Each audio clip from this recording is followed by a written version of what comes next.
Hello, hello, and welcome back to the Plant Powered People podcast with your hosts, Michelle Kane and Tony Okamoto. Today, we're delighted to bring onto the show Deanne Thomsen. She is a longtime vegan and is also very active in her church and her small group and her faith community.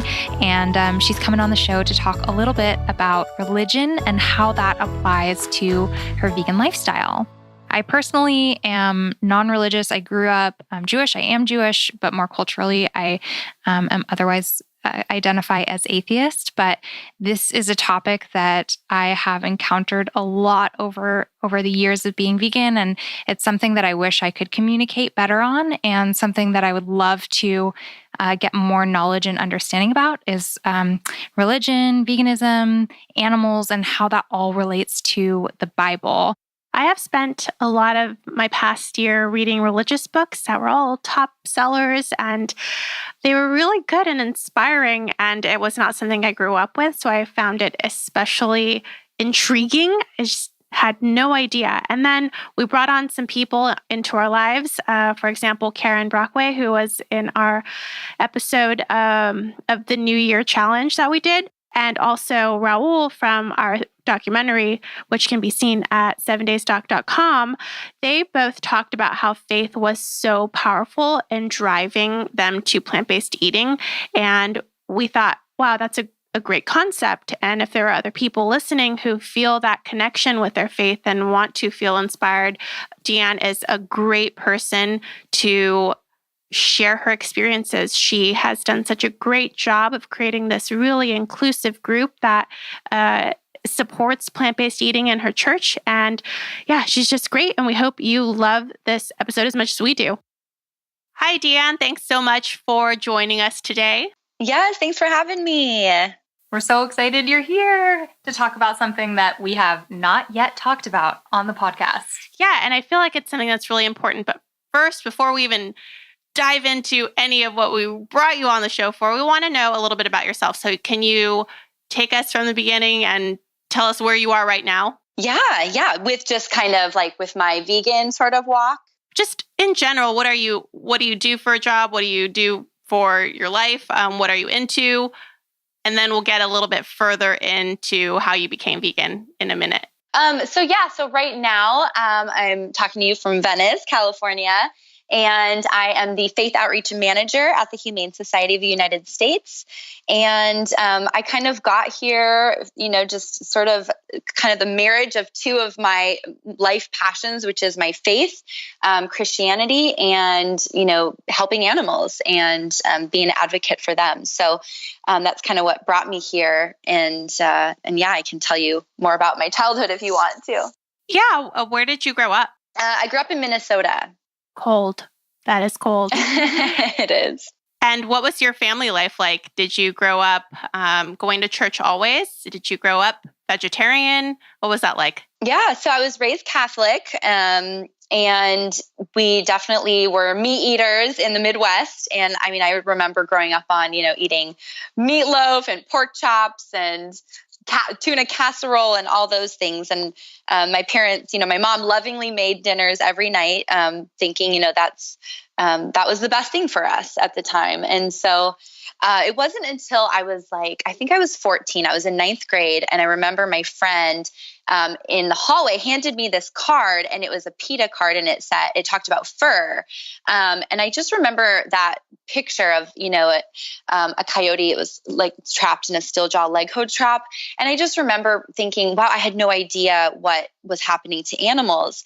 And that was just I learned about the fur industry. And I guess from there, I must have learned more about PETA after that. And I learned about how, animals are impacted in really every industry of our society.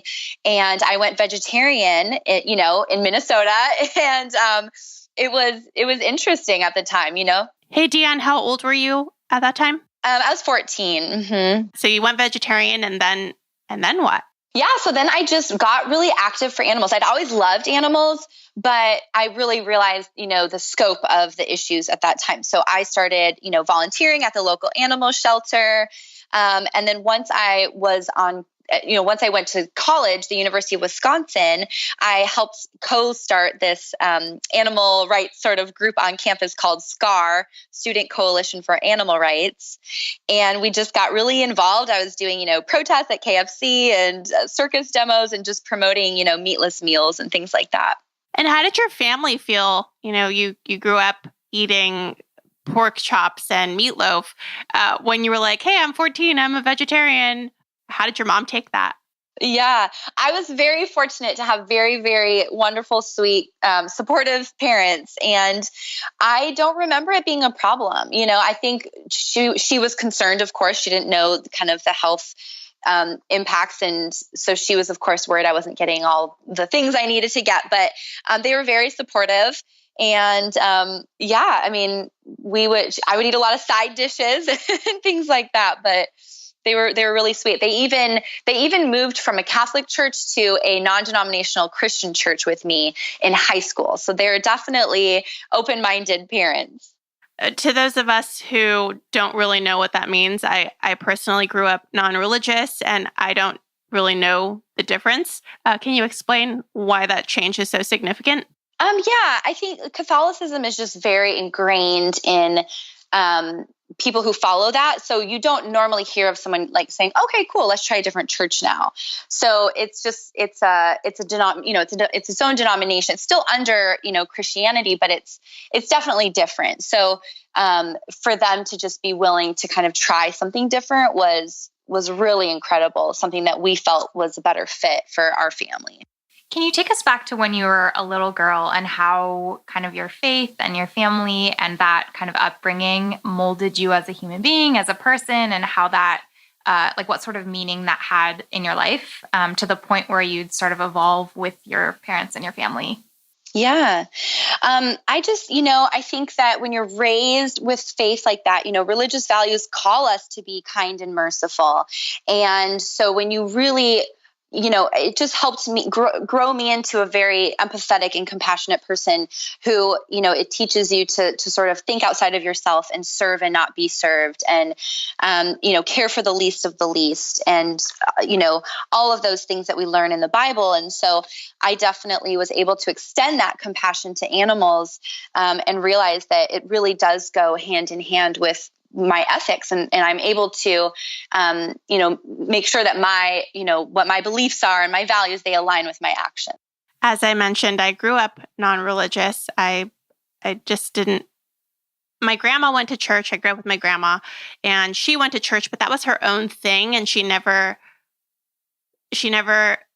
made me do anything I didn't want to do. And I never felt compelled to learn about it. And so I just grew up with this whole piece that so many people make a huge part of their lives and identities even.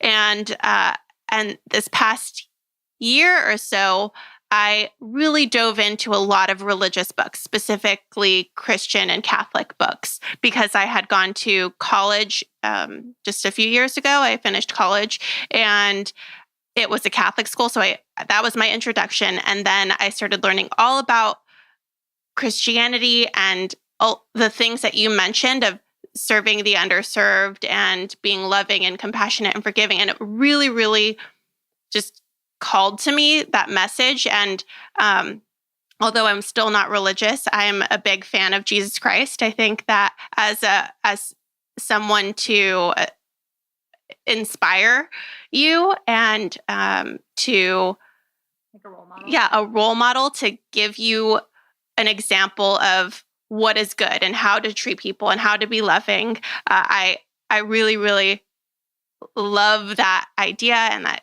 just called to me. So I would love to hear more about that with veganism. When I was reading something, there's one book in particular.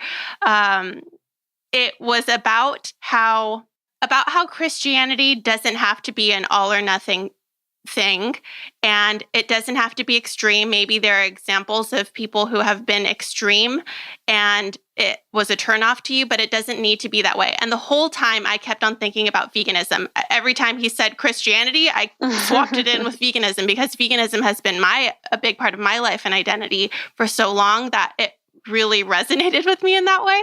And there are a lot of people who are extreme and who say it needs to be all or nothing. And there were just so many parallels. So can you talk a little bit about how those two concepts go together? You said for you, it was married in your job, but how in general is it married? Yeah.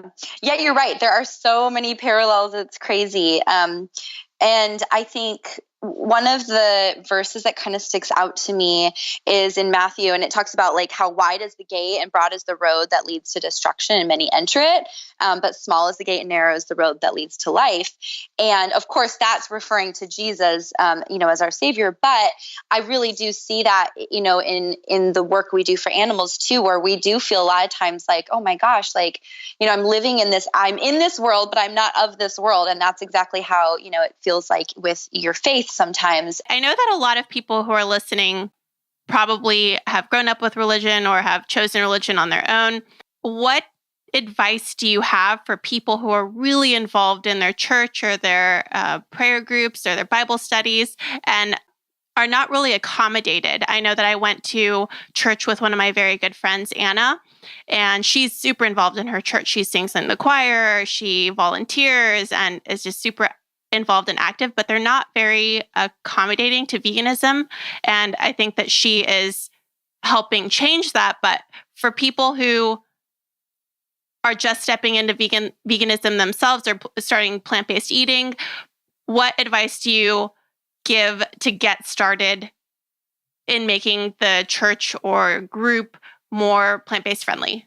Yeah, that's a great question. And that is a huge thing that we struggle with, of course, as people who are vegan or vegetarian in our faith communities, because it's, our churches or wherever we're going, our places of worship, those are sort of our safe places. They're our refuge. And so we want it to feel safe. And then when we hear something or see something that feels contradictory to what we believe, it's really challenging. But a lot of times what I tell people is just try and stand firm and stay put, because I really believe that God has us first in certain places for a reason. And so I really believe that we are to be that voice for animals in that place. And so it's really a lot about, I think that it's kind of planting those seeds, and it's again, a parallel like with religion or with animals. It's like you're constantly like planting seeds. Sometimes people need to hear something 7 times or more to really let it kind of sink in. And so you're there to be that voice for them in that community. And especially if you're not seeing much there, you're even more, it's even more important that you are there present, and to build relationships with people, to build their trust. And then they're going to want to get to know you more. They're going to want to get to know your heart and what you care about. And they're going to start caring about what you care about, because that's truly what it's like living in a faith community. You start carrying each other's burdens. And I have seen that personally in, my church and throughout the years, but also in like the small groups that I'm in. For example, there's one really great group out here. It's a bunch of women, and we kind of, we've learned about each other through, as the time goes on, and we get to know more about what we care about. And so we kind of did this series where, we kind of almost talked about different social justice issues, like that each girl was kind of passionate about. And it was so cool because we all were able to be a little bit more enlightened about issues, but also carry that, the heart of that girl. And through that, you really do, they're now a lot more compassionate. They understand more. Some of them are on their own, starting to look into more plant-based options. They're encouraged. They know, okay, there's other people doing this too. I've got a resource. But it's really, it's just, that's a great way to do it. And then you see them starting to become more inclusive too. So when I go to group now, it's really heartwarming because a lot of them will bring vegan or plant-based options because they know I'll be able to enjoy that too. And then other people, everyone can eat it. It's a very inclusive thing. So I definitely think just, being that voice, for me, a lot of times at church, like I'll kind of like notice, even like, I think it was like a month ago, we had an event at church and they were providing a meal. And so there's, one section for like a, vegetarian option. And it was like a veggie burger. And I went over there and, not as many people were going, but there were. And so when people would come over and get the veggie burger, I'd be sure to ask them about it. Oh, that's great. What inspires you to like make this choice or whatever. And from there, you can start building more of a network within your church. And you will realize like you are supported. You have those other people. There are people there. And so slowly you can kind of start building up a network. I also like, there's a lot of things you could do. I mean, you could even show like a screening of a film one night, and, maybe it's like Forks Over Knives, or we have a really cool documentary, Eating Mercifully, but that's a cool way to attract, like-minded people. And then you can start realizing, okay, there's more people here. I have this support. And I think that's so important. Yeah. And I think that what you said, especially at the beginning, is powerful in general. Being nice and friendly and building strong relationships as you would normally really makes a huge impact in how people treat you and how they want to know more about you and how they will come to accommodate you. I know that my friend Anna, who I mentioned earlier, she was not she grew up eating a lot of the same foods that you grew up eating. And that is how she cooked as an adult. And our friendship has led her to being more plant-based leaning. And she's really active in our church. And because of her experience with me, she has become so much more conscious of accommodating people who may not feel very I'm trying to think of that word, like confident enough to say, hey, this is what I eat. So she just wants to always have the vegan option available. And she has made that change several times at the church already. One being when they feed people on Thanksgiving. Now there's a vegan section. And then another, the day before Christmas Eve, she invited me to go help her feed homeless people who were being housed at the church that week. And she made a vegan option, which she made for me to serve.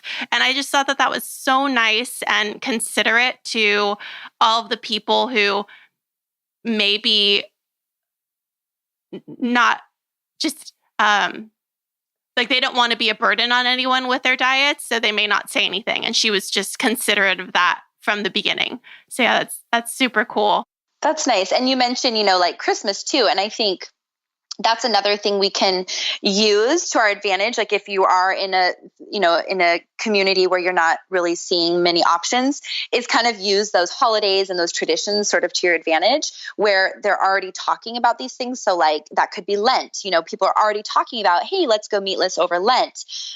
You could talk about like doing a compassionate Christmas, or if you celebrate, a lot of churches besides, Catholic churches now do a St. Francis Day celebration or a blessing of the animals. And that's a really great time too, because the conversation is already happening. So kind of take that and run with it and be like, awesome, how can we continue blessing animals throughout the year? What does that look like? I even did this fun little like taste test challenge at church one time with these like tofurkey sausages to kind of see like if they could tell the difference and, what they thought of it. And it was a lot of fun. Or you can do like a fun, like chili cook-off or something, see who makes the best vegan chili. But there's definitely like cool things you can do to kind of weave in that message for things that you're already, kind of celebrating. And again, like you're kind of saying, just remembering that most people they want to be kind. They're against cruelty. And so if we just like assume the best in people, that's really like where we start. And then I find like certain things that will come up. There's a way that I'll say it to really try and like keep their defenses down, because this can feel like a subject that people can get really riled up about. And so it's just a matter of like meeting them at their level, keeping their defenses down so that they're willing to kind of listen to what you have to say. Yeah. You said assume the best in people. And that reminded me of something last week on my other podcast, the Business for Good podcast that I do with my fiance. We interviewed someone who is actually also from LA. His name is Father Greg Boyle. He runs Homeboy Industries, and it's a really fantastic organization. You can listen to it on my episode. But what he talked about was his concept was having boundless compassion, even compassion for people who may think differently than you or be different than you or have even done things you find offensive. And in his words, he said, love the victims and the victimizer alike. And when he was talking about that, it really made me think about my work with veganism and animal rights, where there are so many people who aren't on the same page as me. They feel strongly that hunting is okay or farming is okay. And I've talked to farmers who are 5 generations in. I'm not going to be changing their mind anytime soon. So can you talk a little bit about having compassion for those people too, even though they may feel differently or be different or even opposed to your message and beliefs? Yeah. And that's, again, kind of a central theme of, the Bible is to just, our job is to just, is to love and, meet people where they're at. And so I think we just have to learn to accept people and understand we all come from different journeys. We can't understand where people are coming from, and we can't be quick to judge them based on, their beliefs at the moment, because we haven't walked in their shoes. And that's just really what empathy is learning to put yourself in someone else's position and try and see it from their perspective. And yeah, just to meet them where they're at. So I don't know, maybe an example is like, if I'm talking to someone, and they might say something that really hurts me, where it might be like, well, God gave us animals to eat, or we have dominion over animals or something like that. And I don't necessarily try and debate them. I don't go down some theological rabbit trail with them. I don't try and disprove what they truly believe in their heart. I will just try and meet them where they're at and accept them and say, okay, well, that's I'm not going to disagree with that, but I'm going to say, but do you think, that God would approve of the way that we're treating animals today, on these modern factory farms where God has given these animals these legs to move and these wings to fly and these feelings of joy and pain alike, and this desire to act out in their natural God-given abilities. But do you think he would approve of us treating them in this way where they are stripped of all of those, and they languish in these pens, unable to move? And something like that, they might at least be like, okay, well, you're right. You're right. That's not good. And then you can kind of start a conversation, and then you can kind of go from there. And maybe then they're willing to maybe hear you, and maybe they're willing to try some stuff. Maybe they can try Meatless Monday, or they can swap out, milk for almond milk, or they can start down that journey. And so, so just not judging anybody's story. And you see a lot of times too, there's some really cool stories of people who maybe once were they were, killing animals, or they were, there's a friend of mine in Denver. He actually used to work on a fur farm, and he would be the one, doing, killing animals. And now he's one of like the greatest activists in Denver. And so you just don't know their stories. And a lot of times we can make our mess our ministry. And so a lot of times God will use those things that we've been through to end up, switching it, flipping it on its end, and being able to use that for good. He makes all things work together for good. And so a lot of times where we come from, we can then use that story, and it can fuel us to make the world better, because we know what's actually going on. That's a really beautiful response that you shared to those common questions that I think so many of us who eat plant-based or are vegan get so often, that, animals were put here for humans to eat, and this is how it's meant to be. And I know, as someone who, I grew up Jewish, and I'm kind of culturally Jewish, but I'm non-religious, and I know very little about the religious realm. So when I get into those conversations with people, I'm like, I don't really know what to say or what to share, or like how to connect, or I haven't read what they've read to make them believe that. So it's really helpful to hear like how to approach that in a non-confrontational way, and something that's not going to like shut down the conversation or create animosity, but just like create an openness and a connection. Even when you're coming from two very different places, just finding that middle ground that everyone agrees on is really helpful. Actually, would you, Michelle, talk a little bit about how you can be accommodating to vegetarianism, veganism as a Jewish person?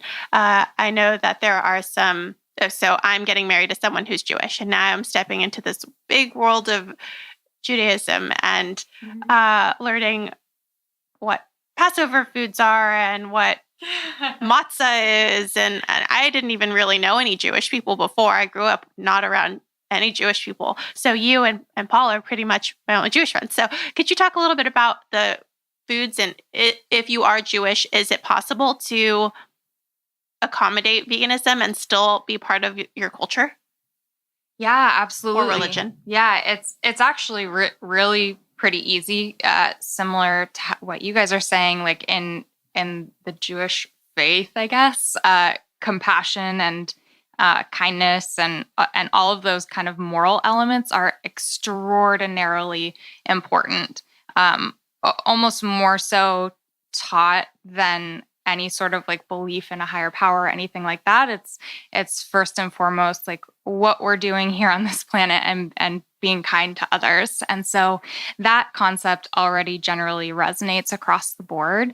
And while most people who are Jewish are not also vegan, haven't really made those connections yet, the cultural Jewish food is largely pretty easy to veganize. Like there's meat, and then most everything else can be made vegan, which is really exciting. I went to Israel on Birthright several years ago, and I was kind of worried that it was going to be difficult to find vegan options. I wasn't going to have control over like where we'd be eating, what foods we'd be able to find. And because of like kosher rules where you don't have meat and dairy in the same meal, like if there was meat served, then all the other dishes were usually vegan, which was really, really cool. It made it really easy to kind of navigate. And yeah, Tony, we'll have to do like a vegan Passover. And I've done like vegan latkes for Hanukkah and vegan challah, and you can get all of that. I highly recommend for anyone looking for Jewish resources, there's someone named Kendon who runs the blog Jewish Food Hero. And she has like ebooks that show you how to handle kind of every different Jewish holiday or tradition or anything veganized. So she has great resources. You mentioned that you went on Birthright. Did you recently tell me that there's a vegan Birthright now? Oh my gosh, yes. I wish that existed when I had gone, but times are changing.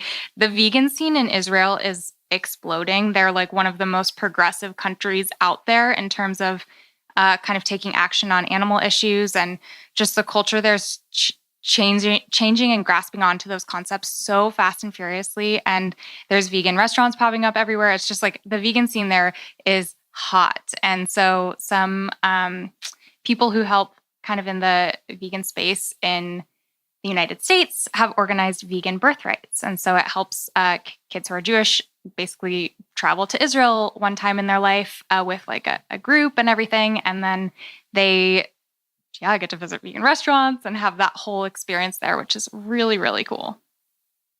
That is really cool. I'm going to Israel in a couple months with Paul's family for their 50th wedding anniversary.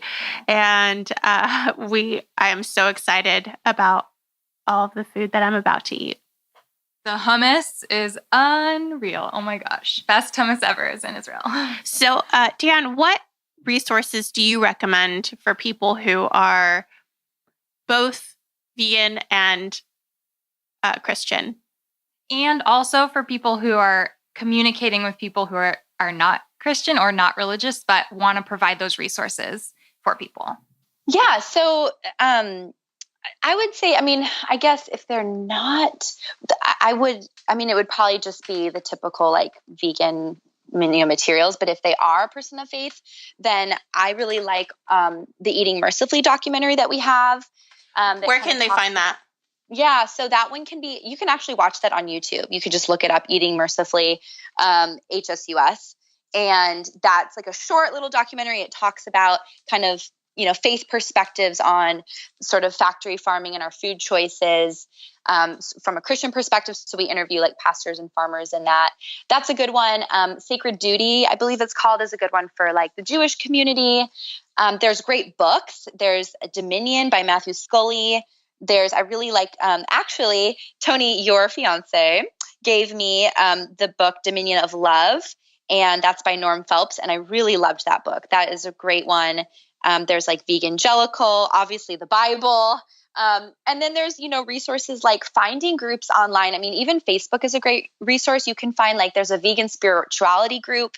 There's like Christian vegan groups. I think it's so important to plug into those communities, to know you're supported and have a safe place to talk about stuff that's really tough and that you might be dealing with that other people don't understand. So definitely like plugging into community. There's books, there's great documentaries and resources like that. You can obviously plug into different, like we have volunteers in the faith outreach program at the Humane Society of the United States. And that's kind of another fun resource just to know that you're not alone and that we have different ways for you to plug into your communities. There's Creature Kind. They're another great group that does this. We have friends at Jewish Initiative for Animals.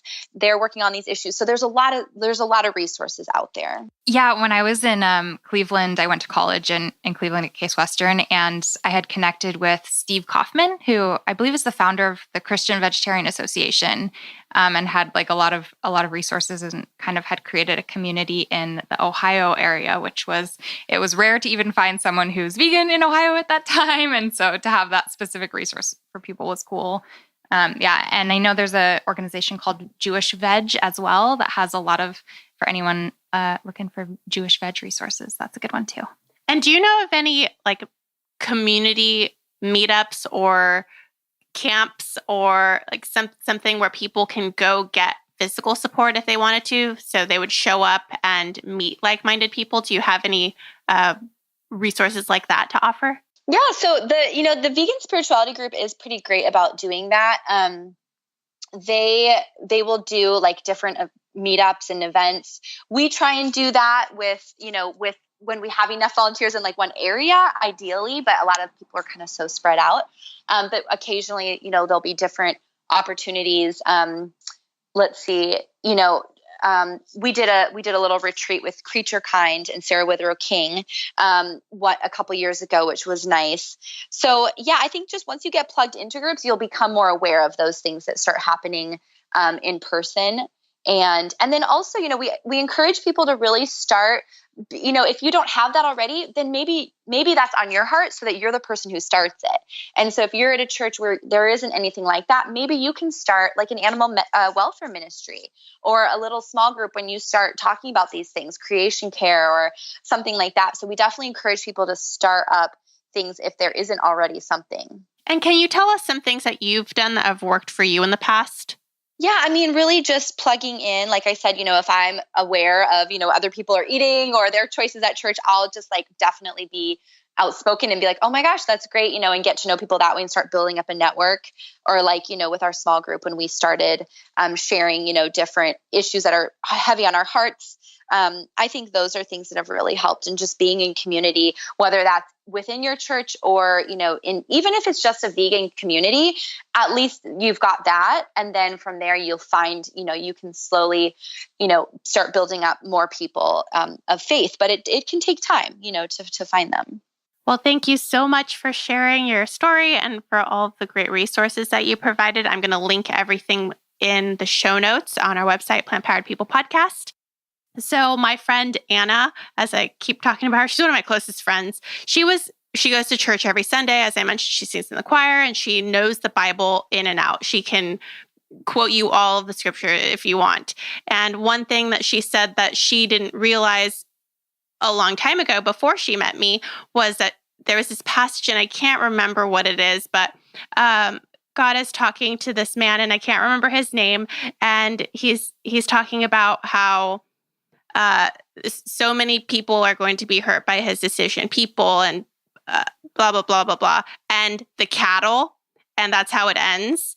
And she said she had never heard of that part until she started caring more about how animals feel. And I was wondering if there are other places in the Bible where it is clear that God really cares about animals. Yeah, that's a great question. And you're right. Sometimes we kind of skip over those things or we don't pick up on it. And so it is important for us to realize like how full of this message the Bible is. So like a very clear scripture is Proverbs 12:10 that says the godly care for the needs of their animals, but the kindest acts of the wicked are always cruel. And then Psalm 36:6 is similar. It says that God cares for people and animals alike. But even more than just specific scripture, it's about like looking at, God created animals. He loves them. He blesses them. He forms covenants with them. Look at like the care and the creativity that he used in creating all these different species of animals. It's incredible. And I think a lot of times people don't realize like what the original purpose was of animals. So when you look back at Genesis 2:18, it says, that he created Adam and he was like, it's not good that you're alone. So I'm going to make a helper fit for you. And then out of the ground, the Lord formed every beast of the field, every bird of the heavens. And he ended up bringing them all to the man to see what he would call them. And then whatever Adam, called every living creature was its name. So this is the livestock, the birds, every beast of the field. And then after that, God realized, they basically said, okay, there was no helper, suitable for Adam in the sense of like a companion. So God created Eve. However, God created these animals as companions. And what I love about this verse too, is that the first task of Adam was to name animals. When you name animals, that signifies a relationship. This is not like, this tyranny, it is about, we are going to do life together. You're my companions. And so the Bible has this beautiful display of stewardship. And a lot of people get this idea of dominion really, really mixed up. But dominion in the Bible it's a biblical dominion. So it's meaning stewardship, to take care of something and to really reflect that same compassion and mercy on animals as God bestows upon us. And so when you look at like Psalm 24:1, it says, "The earth is the Lord's and all it contains." That tells us that everything is God's. It's not ours. It's God's. It belongs to him. So we can't just do whatever we want with everything, So God has entrusted us in the care of his animals and his environment. So we're responsible and we will be accountable to how we treat the animals in the earth to him. And so it's so important that we really grasp that idea that they're not ours, that we are caring for them. And again, in Genesis, God says, now cultivate and take care of the garden. So we're to take care of these animals, to speak up for those who can't speak for themselves. That's in Proverbs. And so really just understanding like that is so important. And then, of course, I can talk about food, too. That's a whole nother thing. Yeah, I'd love to hear about obviously, I would love to hear about the food. I love food. Yeah, but so I think first it's good to understand kind of that. So where God's heart is with his creatures. And then, on top of that, I think it's really, a lot of people don't love to hear this if they're eating animals, but it's very, very clear in the Bible. In the very first, book, Genesis 1:29, God says, "I have given you every seed-bearing plant on the face of the earth and every fruit tree. For you, it will be food." And actually, if you look at older translations, like King James, that word for food can actually say meat. So he's given us that for our meat or our food. And when he did that too, he saw everything that he did, and he said it was very good. And so I just like for us to remember, like, our bodies, they're the temples of the Holy Spirit. Well, as believers. So, Romans talks about that actually the true and proper way to worship God is to basically offer our bodies as a living sacrifice. So to put other needs before ours. We're here as sort of these servants. We're here to be used. And so we're not to like run around chasing every craving or doing whatever we want to these bodies that house God and the Holy Spirit. And so we really do need to care for those bodies, and God cares about our health. It's very important, our health. And one story that I like is the story of Daniel, when there's a story where King Nebuchadnezzar basically ordered all these men to come serve at the palace. And one of those people was Daniel. And he did not want to defile himself with the royal food and the wine at the palace. So he asked, he asked for permission to basically eat his own food. And he said, "Can you test me for 10 days? Give me nothing but vegetables, nothing but water, me and, my friends here, and compare us, at the end to the men who eat the royal food, and then decide what you want from there." And at the end of those 10 days, and this is where that Daniel's fast comes from that a lot of people know about. At the end of those 10 days, they were healthier, they were better nourished than any of the men eating the royal food, which is very, it's very fattening. It's full of wine and kind of these foods that don't nourish your body. And I love at the end, I'll read it. It says, to these 4 young men, God gave knowledge and understanding of all kinds of literature and learning. And Daniel could understand visions and dreams of all kinds in every matter of wisdom and understanding about which the king questioned them. He found them 10 times better than any of the others in his whole kingdom. And it's almost like he was blessed because of this, because he, showed like from eating these vegetables. So I think that's important. And then we just see how, we're essentially killing ourselves by the food that we're eating. These animal products are the leading causes of death in our country. And so, it's just important that we recognize that was not God's ideal. And I do believe that, after sin entered the world, this curse sort of fell in creation. God's ideal plan was thwarted. And this is not ideally what he wants for us, but because he gives us free will, we can essentially make whatever decision we want. We can eat what we want. He's not going to force us to do anything. But, like 1 Corinthians says, everything is permissible, but not everything is beneficial. And it's important for us to, use these brains that God gave us and make that decision for ourselves, what we think is best. It's so crazy to me that these stories exist from so far in the past, like a 10-day basically vegan cleanse. And then we like sharing how beneficial that is. And like just today we're starting to someone will go through that and everyone will look upon it and be like, oh my God, I would have had no idea I'd feel so healthy. And it's like crazy that these stories exist from the past.